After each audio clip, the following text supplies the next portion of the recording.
यानी कि माल गोदाम, यानी कि जब जहाज़ों से माल आता था तो उनको रखने के लिए, बारिश वगैरह आने तूफान फोड़ों से बचाने के लिए गोडाउन बनाए गए थे, जो शायद रेंट पर भी दिए जाते थे, उनमें सामान रखे जाते थे। ये गोडाउन भी हमें कहाँ से मिले हैं? लोथल से प्राप्त हुआ है। इसके अलावा हमें यहाँ से कड़ी मिट्टी का,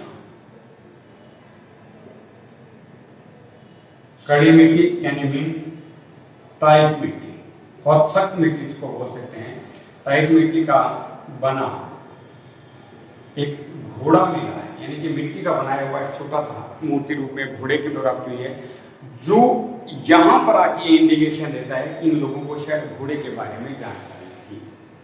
पालतू नहीं था, हमें कोई पिक्चर नहीं मिली है, कोई और प्रमाण नहीं मिले। एक जगह से घोड़े के दांत मिले हैं और एक जगह से घोड़े की हड्डियां मिली हैं, लेकिन वो सिंधु सभ्यता के अंतिम स्तर पर मिली। लेकिन लोथल से बना ये टाइट मिट्टी का या कड़ी मिट्टी का बने हुआ घोड़े की जो छोटी सी मूर्ति है, ये इंडिकेशन देते हैं कि इन लोगों को घोड़े का भी ज्ञान था। और ये घोड़ा हमें मिट्टी का बना हुआ कहाँ से मिला है? लोथल से मिला है। इसके अलावा हमें यहाँ से लोथल से और हमें क्या मिला है? ईरान खाड़ी क्षेत्र की मोहर, ईरान खाड़ी क्षेत्र की मोहर, जो इंडिकेशन देती है कि सिंधु सभ्यता के लोगों के साथ का मेसोपोटामिया, ईरान, इन लोग देशों के साथ व्यापारिक संबंध था, क्योंकि ईरान पश्चिमी क्षेत्र में ही आता है भारत के, उनके साथ। और ये जो लोथल था, ये पश्चिमी देशों के साथ व्यापार करने का प्रमुख बंदरगाह था, प्रमुख शहर था, और इसी का प्रमाण को फाइनलाइज करती है ईरान क्षेत्र की एक मोहर जो हमें यहाँ से प्राप्त हुई। इसके अलावा हमें यहाँ से एक व्यापारिक भवन भी प्राप्त हुआ है,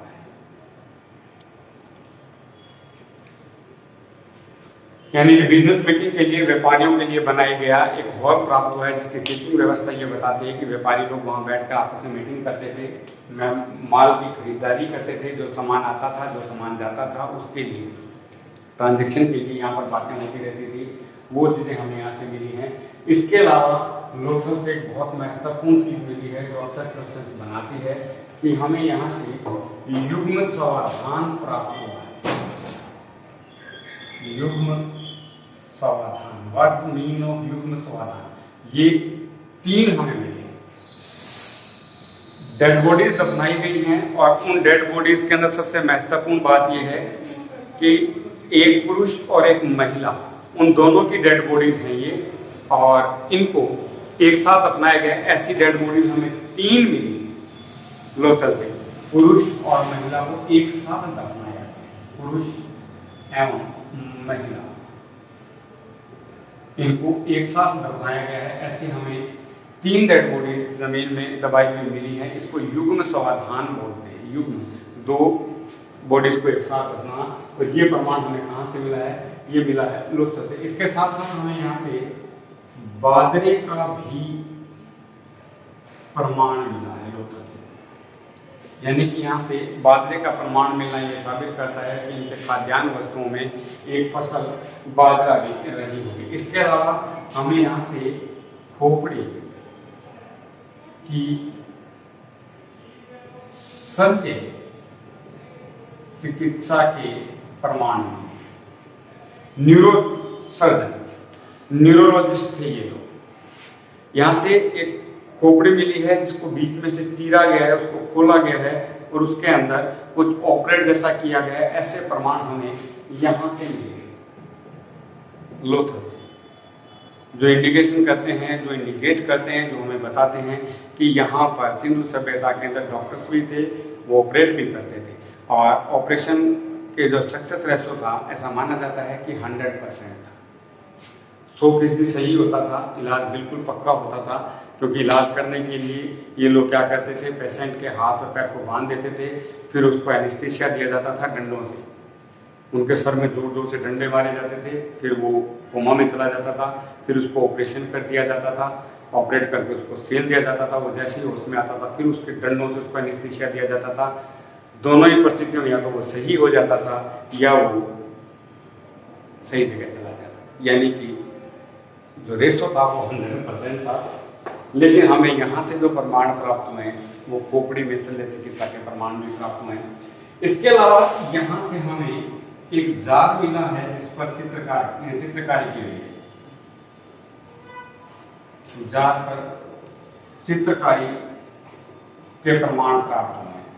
और कौन से चित्रकार, उन चित्रों को देखने से पता चलता है कि विष्णुदत्त शर्मा द्वारा लिखी गई बहुत महत्वपूर्ण पुस्तक है जिसका नाम है पंचतंत्र।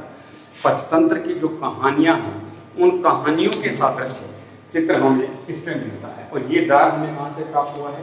ये हमें प्राप्त हुआ है लोथल से। इसके अलावा यहाँ से हमें एक महत्वपूर्ण चीजें मिली है, उनका नाम है अग्नि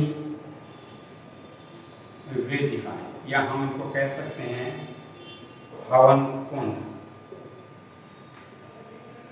आपने देखा होगा घरों में, मंदिरों में, पूजा स्थलों पर हवन किए जाते हैं, एक यज्ञ वेदिका बनाई जाती है जिसके अंदर हवन सामग्री हम लोग डालते हैं ईश्वर को प्रसन्न करने के लिए। शायद ये व्यापारी लोग थे, अपना सामान सही स्थान पर पहुंचने के लिए किसी भी प्राकृतिक शक्ति को जिसको ये पूजते थे, मानते थे, उनको प्रसन्न रखने के लिए और अपनी यात्रा को सुरक्षित बनाए रखने के लिए हवन वगैरह करते थे। उस हवन के हमें यहाँ से प्रमाण प्राप्त हुए। हालांकि हमें इन यज्ञ वेदिकाओं का प्रमाण कालीबंगा से भी मिला है, वहाँ हर घर के बाहर ये प्रमाण मिला है, लेकिन यहाँ ये प्रमाण हमें लोथल से भी मिला। और यहाँ पर प्रमाण मिलने का रीजन ये है कि ये देवी देवताओं में विश्वास करते थे और अपनी यात्रा को और अपने व्यापार को सुरक्षित स्थान पर पहुंचने के लिए इस चीज का ये लोग इस्तेमाल किया करते थे।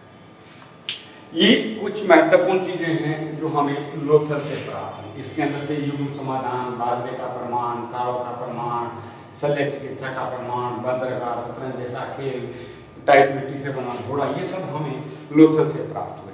और ये अपने आप में बहुत महत्वपूर्ण क्वेश्चन हैं जो सिंधु सभ्यता के बनाते हैं। और आपसे पूछा जा सकता है कि पश्चिमी देशों के साथ व्यापार करने के लिए जो प्रमुख बंदरगाह शहर था सिंधु सभ्यता का, वो शहर कौन सा था? वो था भारत के गुजरात में स्थित लोथल शहर।